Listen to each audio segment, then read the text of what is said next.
Hello friends, स्वागत है आपका जेके स्टडी आईक्यू में। आज हम पढ़ाएंगे फिजिक्स और आज की क्लास में इसके सवालों को बताएंगे। इसमें सबसे पहला सवाल है, वर्षा की बूंद की गोलाकार आकृति का क्या कारण है? तो इसका आंसर हो जाएगा पृष्ठ तनाव। किसी दिए गए आयतन के लिए गोलाकार आकृति के पृष्ठ का क्षेत्रफल अन्य आकृतियों के पृष्ठ के क्षेत्रफल से कम होता है। पृष्ठ तनाव गुण के कारण किसी द्रव का स्वतंत्र पृष्ठ न्यूनतम क्षेत्रफल घेरने का प्रयास करता है, अतः वर्षा की बूंदें गोलाकार होती है। क्वेश्चन नंबर 2, पानी की बूंदें गोलाकार होती है, इसका क्या कारण है? तो इसका भी आंसर हो जाएगा पृष्ठ तनाव। क्वेश्चन नंबर 3,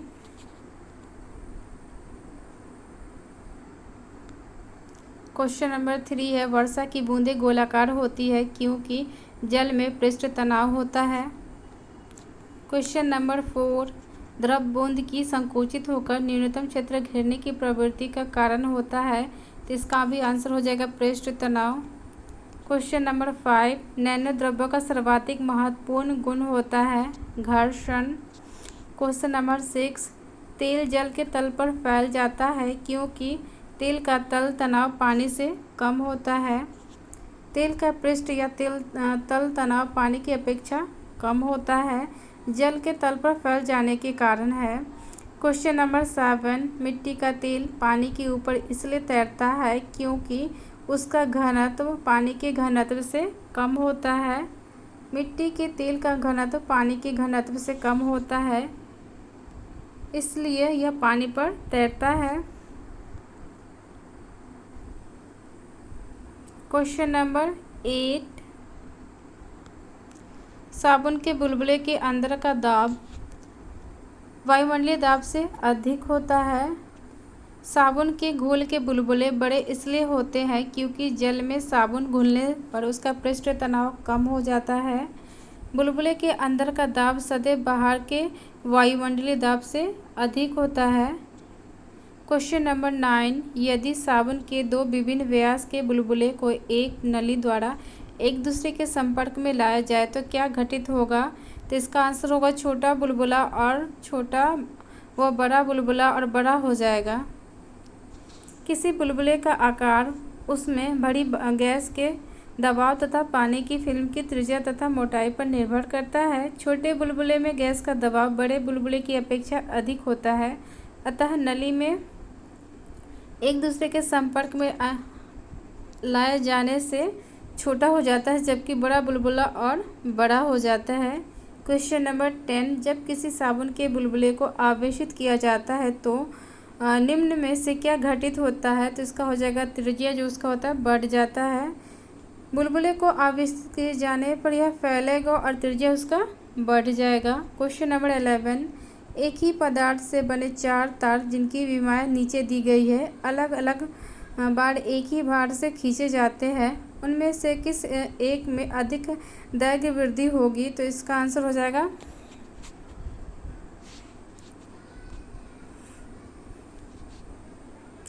3 मीटर लंबाई और 1.5 मीटर तार वाला। क्वेश्चन नंबर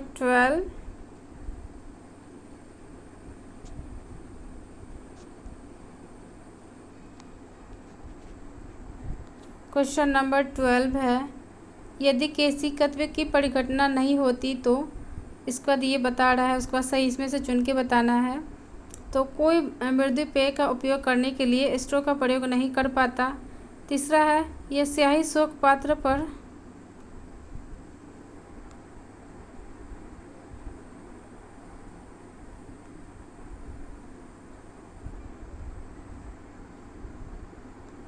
क्वेश्चन नंबर 12 फिर से देखिए, यदि केशिकत्व की परिघटना नहीं होती तो क्या होता? केरोसिन दीप का उपयोग मुश्किल हो जाता। कोई मृदु पेय का उपयोग करने के लिए स्ट्रो का प्रयोग नहीं कर पाता। इसमें से आपको सही बताना है। उसके बाद तीसरा, स्याही शोक पात्र का कम करने में विफल हो जाता। चौथा है, बड़े पेड़ जिन्हें हम अपने चारों ओर देखते हैं पृथ्वी पर नहीं उगते। तो इसमें आपको सही बताना है, तो सही हो जाएगा आपका पहला नंबर है, केरोसिन दीप का उपयोग मुश्किल हो जाता। फर्स्ट सही है। उसके बाद दूसरा है, कोई मृदु पेय का उपयोग करने के लिए स्ट्रो का प्रयोग नहीं करता, ये गलत है। तीसरा है स्याही शोक पत्र काम करने में विफल हो जाता है, ये सही है। चौथा है बड़े पेड़ जिन्हें हम अपने चारों ओर देखते हैं पृथ्वी पर नहीं उगते, ये भी सही है। अब इसका एक्सप्लेनेशन पढ़ लेते हैं। बहुत कम भीतरी व्यास वाली कांच की नली को कोशिका नली कहते हैं। जब हम कोशिका नली को किसी द्रव में इस प्रकार सीधा रखते हैं कि इसका एक सिरा द्रव की सतह के नीचे रहे और दूसरा ऊपर, तो प्रायः द्रव इस नली में कुछ ऊंचाई तक चढ़ जाता है। यदि नली कम लंबाई की होगी तो द्रव अधिक से अधिक इसके ऊपरी सिरे तक चढ़ता है, किंतु बाहर निकलकर गिरता नहीं। द्रव का केशिका नली में इस प्रकार चढ़ना या नीचे गिरना केशिकत्व कहलाता है। यह घटना द्रव एक नली के कणों के बीच परस्पर असमंजस बल के कारण होती है।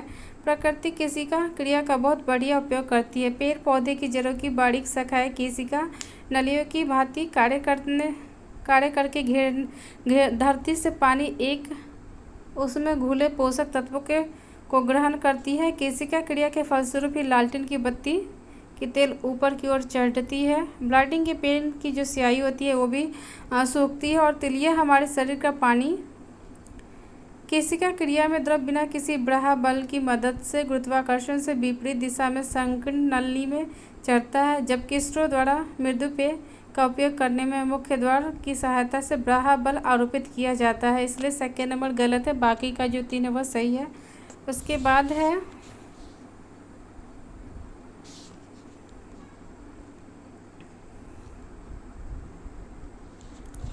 Question number 13। निम्नलिखित में से किस एक के लिए केशिकत्व एकमात्र कारण नहीं है? तो इसका आंसर हो जाएगा पौधे की जड़ों से जल का इसके पर्ण समूह की ओर बढ़ना। दैनिक जीवन में केशिकत्व के अनेक उदाहरण मिलते हैं। सोखते द्वारा स्याही का सोखना, भूमिगत जल का ऊपर चढ़ना, सूती कपड़े पर जल की बूंदें फैलना, लालटेन एवं लेप की बत्ती में तेल का चढ़ना। पौधे की जड़ों से जल के इसके पर्ण समूह की ओर बढ़ने के लिए केशिकत्व के अतिरिक्त प्रस्वेदन, समंजस आदि क्रिया भी उत्तरदायी है। Question number 14। बत्ती वाले स्टोव में केरोसिन के बत्ती में ऊपर चढ़ने का क्या कारण है? तो इसका आंसर हो जाएगा पृष्ठ तनाव। बत्ती वाले स्टोव में केरोसिन बत्ती में ऊपर चढ़ने का कारण तेल का पृष्ठ तनाव है। पृष्ठ तनाव के कारण केशिकाकर्षण होता है, जिसके फलस्वरूप द्रव पतली से पतली नली में प्रवेश करके ऊपर चढ़ जाता है। Question number 15। एक केशिक नली में जल की अपेक्षा एक तरल अधिक ऊंचाई तक चढ़ता है, तो इसका क्या कारण है? तो इसका आंसर हो जाएगा तरल का पृष्ठ तनाव जल की अपेक्षा ज़्यादा है। केशिक नली में तरल अपने पृष्ठ तनाव के अनुपात में चढ़ता है। जिस तरह का पृष्ठ तनाव जितना ज़्यादा होगा वह उतनी ज़्यादा ऊंचाई तक चढ़ेगा। Question number 16। जब किसी झील की तली से उठकर वायु बुलबुला ऊपर सतह तक आएगा तो उसका आकार क्या होगा? तो बढ़ जाएगा। जब वायु का बुलबुला झील की तली से उठकर ऊपर की ओर आने लगता है तो तली की अपेक्षा ऊपर की ओर दावे घटने लगता है, जिसके कारण वायु के बुलबुले का आयतन बढ़ जाता है।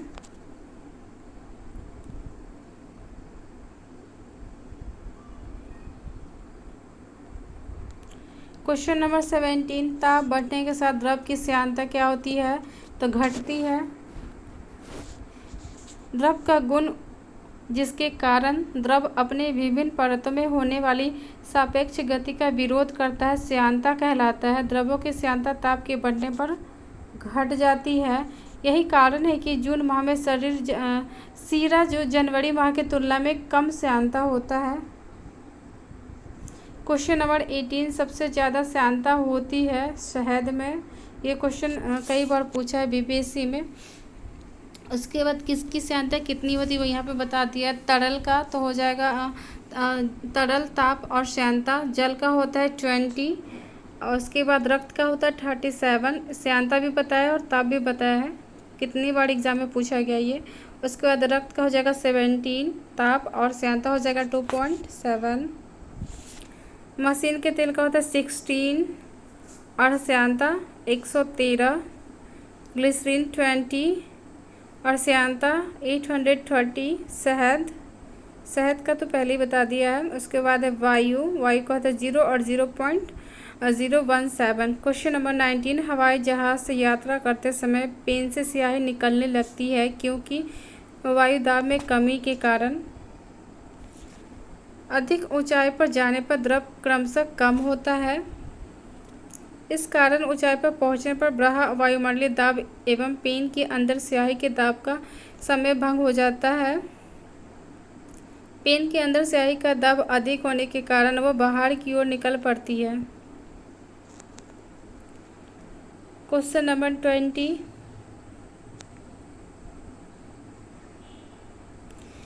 ऑटोमोबाइल्स के हाइड्रोलिक ब्रेक के कार्य करने का सिद्धांत है, तो इसका आंसर हो जाएगा पास्कल का नियम। हाइड्रोलिक ब्रेक, हाइड्रोलिक प्रेस तथा हाइड्रोलिक लिफ्ट पास्कल के नियम पर आधारित है। पास्कल के नियम के अनुसार यदि गुरुत्वीय प्रभाव का नगण्य माना जाए तो संतुलन की अवस्था में किसी द्रव के भीतर प्रत्येक स्थान पर समान दाब रहता है। क्वेश्चन नंबर 21, मोबाइल तथा ऑटोमोबाइल ने भारतीय और विशेष रूप से ग्रामीण क्षेत्रों के लोगों के सामाजिक जीवन में किसके संबंध में एक क्रांति ला दी है, तो इसका आंसर हो जाएगा फर्स्ट और सेकंड दोनों लोगों के आवागमन के संबंध में और लोगों के जुड़ाव के संबंध में। क्वेश्चन नंबर 22, बैरोमीटर पठन में अचानक गिरावट हो जाने से निम्नलिखित में से कौन सी एक मौसम दशा इंगित करती है, तो तूफानी मौसम। वायु दाब मापी या बैरोमीटर की रीडिंग में अचानक गिरावट आने से यह बताता है कि मौसम तूफानी होगा। क्वेश्चन नंबर 23, नीचे दिए हुए 4 छिद्रों वाले एक फव्वारे से एक चित्र पर ध्यान दीजिए। अच्छा, इसमें बताना है फव्वारे के कौन से छिद्र से पानी अधिकतम दूरी तक फेंका जाएगा।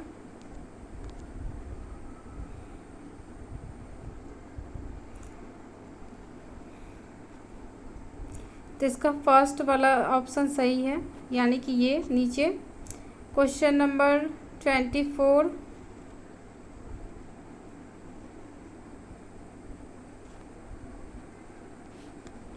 क्वेश्चन नंबर 24, एक तरल किसी सिलेंडराकार पाइप में धारा रेखीय रीति से बह रहा है। पाइप के अक्ष वाले खंड में प्रवाह की परिचितता यानी प्रोफाइल होगा, तो इसका आंसर हो जाएगा डी, ये वाला। धारा रेखीय गति में पाइप के पास परतों की गति न्यूनतम होती है और जैसे जैसे पाइप से दूर जाते हैं परतों की गति जो होती है बढ़ती जाती है। क्वेश्चन नंबर 25, कौन सा पेट्रोलियम परिष्करण का उपोत्पाद है, तो इसका आंसर हो जाएगा एस्फॉल्ट। अपरिष्कृत पेट्रोलियम के निरंतर प्रभावी आसवन के द्वारा औद्योगिक उपयोग के विभिन्न उत्पाद प्राप्त किए जाते हैं। यह प्रक्रिया परिष्करण कहलाती है। एस्फॉल्ट पेट्रोलियम का परिशोधन करने के दौरान उत्पन्न होता है। क्वेश्चन नंबर 26, कड़े जाड़े में झील की सतह हिमशीतक हो जाती है किंतु उसके तल में जल द्रव अवस्था में बना रहता है, यह किस कारण से होता है, तो इसका आंसर हो जाएगा जल की श्यानता 4 डिग्री सेल्सियस पर अधिकतम होती है, इस वजह से। उसके बाद क्वेश्चन नंबर 27, शीतकाल में झील की ऊपरी सतह का पानी बर्फ में बदल जाता है फिर भी जलीय जंतु जीवित रहते हैं क्योंकि, तो इसका आंसर हो जाएगा पानी का घनत्व 4 डिग्री से पर सबसे अधिक होता है जिसमें बर्फ की ऊपरी सतह के नीचे पानी रहता है। ऊपर का जो सतह होता है वो जम जाता है मगर नीचे पानी ही रहता है, इस वजह से ऐसा होता है। शीतकाल में झील की ऊपरी सतह 0 डिग्री सेल्सियस तक ठंडा होने पर बर्फ बन जाता है परंतु नीचे का जल 4 डिग्री सेल्सियस पर द्रव अवस्था में रहता है। इससे झीलों का तालाबों में बर्फ नीचे 4 डिग्री सेल्सियस पर ही पानी रहता है जिससे मछलियाँ एवं अन्य जलीय जंतु जीवित रहते हैं। क्वेश्चन नंबर 28, बर्फ जमी झील के अंदर मछलियाँ जीवित रहती है, इसका भी सेम आंसर होगा। ये तीनों क्वेश्चन का आंसर सेम है। क्वेश्चन नंबर 29,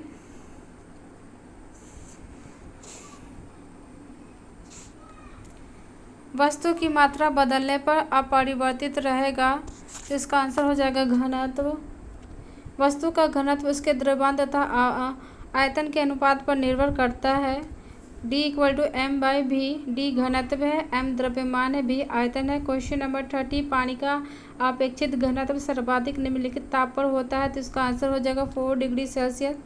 अधिकांश द्रवों को गर्म करने पर उनके आयतन में वृद्धि परंतु घनत्व में कमी होती है, लेकिन पानी का व्यवहार 0 डिग्री से 4 डिग्री के बीच ठीक उल्टा होता है। यदि किसी पात्र में 0 डिग्री सेल्सियस पर पानी को लेकर गर्म किया जाए तो 0 डिग्री सेल्सियस से 4 डिग्री सेल्सियस तक आयतन घटता है एवं घनत्व बढ़ता है। अतः 4 डिग्री सेल्सियस पर पानी का आयतन न्यूनतम तथा घनत्व अधिकतम होता है। क्वेश्चन नंबर 31, किस ताप पर पानी का घनत्व अधिकतम होता है, तो इसका आंसर हो जाएगा 4 डिग्री सेल्सियस। क्वेश्चन नंबर 32, जल का अधिकतम घनत्व होता है, तो इसका आंसर हो जाएगा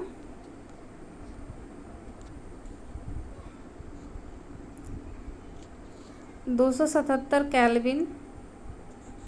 क्वेश्चन नंबर 33, लोहे का एक गोला पारद पर तैरता है किंतु पानी में डूब जाता है, यह कथन है। फिर इसका कारण है लोहे का अपेक्षित घनत्व पारद के अपेक्षित घनत्व से अधिक होता है, तो इसका फर्स्ट सही हो जाएगा, परंतु आर जिसका कारण है वो गलत हो जाएगा। लोहे का गोला पारद पर तैरता है किंतु पानी में डूब जाता है, इसका कारण यह है कि पारद का अपेक्षित घनत्व लोहे के अपेक्षित घनत्व से अधिक होता है, जबकि पानी का लोहे से कम होता है। यही कारण है कि इसका जो है लोहे का एक गोला पारद पर तैरेगा किंतु पानी में डूब जाएगा, और इसका जो कारण है वो गलत है। क्वेश्चन नंबर 34, लोहे की कील पाड़े पर क्यों तैरती है जबकि वह पानी में डूब जाती है, तो इसका आंसर हो जाएगा लोहे का घनत्व पानी से अधिक तथा पाड़े से कम होता है। क्वेश्चन नंबर 35, एक सुई पानी में डूब जाती है जबकि लोहे से बना जहाज पानी पर तैरता है, क्योंकि अभी ये 3 जो क्वेश्चन है वो सेम है, इसका आंसर भी सेम है, थोड़ा सा घुमा के पूछ दिया हुआ है, ठीक है। तो इसका आंसर हो जाएगा सुई का अपेक्षित घनत्व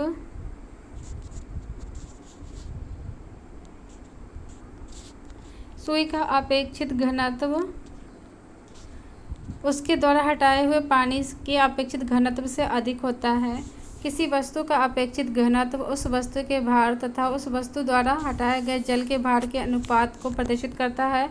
शुद्ध जल का अपेक्षित घनत्व 1 होता है। वे वस्तुएं जिनका अपेक्षित घनत्व 1 से कम होता है वे तैरती है, जबकि जिन वस्तुओं का घनत्व 1 से अधिक होता है वह जल में डूब जाती है। क्वेश्चन नंबर 36, लोहे की सुई पानी की सतह पर किस कारण तैरती है। ये जो 3-4 क्वेश्चन अभी बताए वो सब सेम है, बस थोड़ा सा घुमा के पूछ दिया है, और ये यूपीपीसीएस में भी पूछा हुआ है कई बार।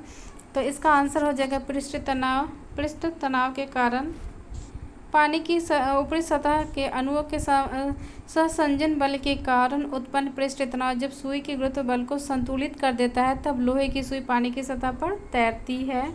क्वेश्चन नंबर 37, जब कुएं से पानी की बाल्टी को ऊपर खींचते हैं तो हमें महसूस होता है कि पानी की सतह से ऊपर भारी हो गई है। आर्किमिडीज के प्लावन के सिद्धांत के अनुसार किसी भी वस्तु का भार पानी से कम तथा पानी की सतह के ऊपर अधिक प्रतीत होता है। वस्तु के भार में प्रतीत कमी पानी द्वारा वस्तु पर ऊपर की दिशा में लगाए गए बल के कारण होती है तथा यह कमी वस्तु द्वारा विस्थापित जल के भार के बराबर होती है। क्वेश्चन नंबर 38, एक भारहीन गुब्बारे में 200 ग्राम जल भरा है, इसका जल में भार क्या होगा, तो इसका आंसर हो जाएगा 0।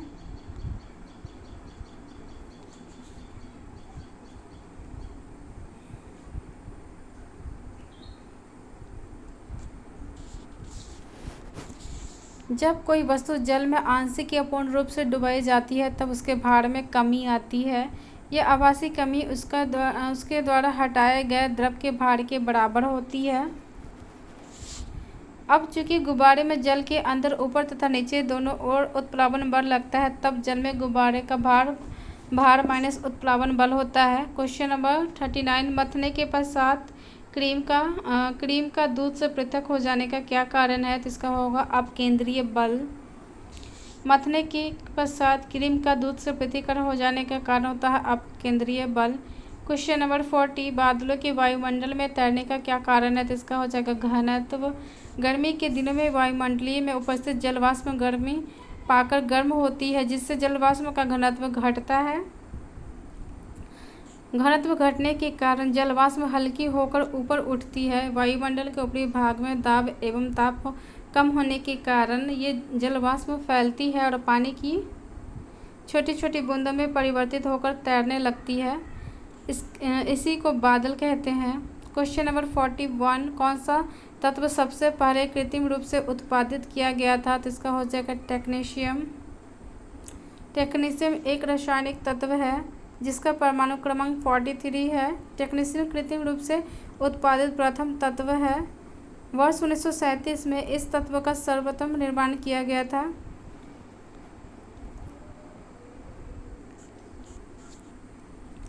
क्वेश्चन नंबर 42, समुद्र में प्लवन करते हुए आइसबर्ग का कितना भाग समुद्र के सतह से ऊपर रहता है? तो इसका हो जाएगा 1/9। जो इम्पोर्टेंट नहीं है उसको हम पूरा नहीं पढ़ रहे हैं। क्वेश्चन नंबर 43,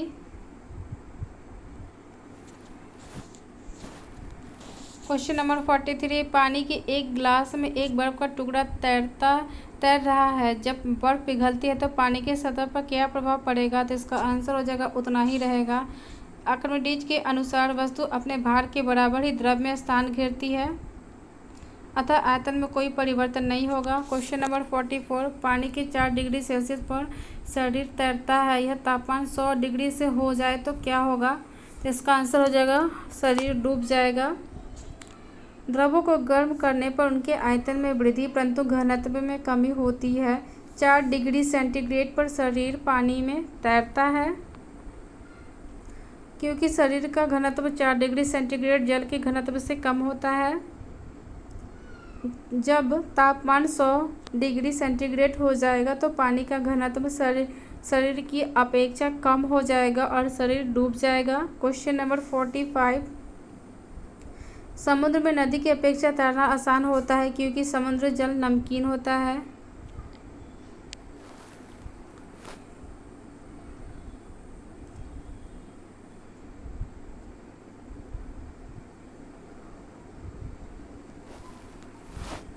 सोडियम क्लोराइड तथा अन्य लवणों की अधिकता के कारण समुद्री जल नमकीन होता है। फलतः समुद्र का जल घनत्व अधिक होता है तथा उसमें उत्प्लावकता भी अधिक होती है, इसलिए समुद्र के जल में तैरना आसान होता है। क्वेश्चन नंबर 46, जब कोई जहाज नदी से सागर में घुसता है तो क्या होता है? वह कुछ ऊपर उठता है। नदी के जल के घनत्व की अपेक्षा समुद्र के खारे पानी का घनत्व अधिक होता है, इसलिए समुद्र के जल में जहाज के प्रवेश करने पर अधिक प्लवन बल लगने लगता है, जिससे जहाज कुछ ऊपर उठता है। क्वेश्चन नंबर 47, जब कोई जहाज नदी से निकलकर सागर में प्रवेश करता है तो कुछ ऊपर उठता है। ये सही है और इसका कारण है सागर के जल का घनत्व नदी के जल के घनत्व से अधिक होता है।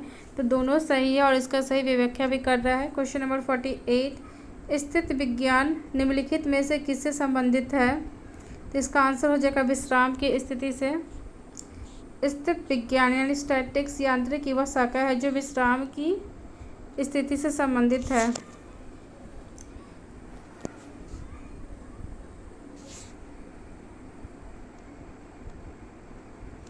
आज के क्लास में इतना ही, क्योंकि 48 क्वेश्चन ही था।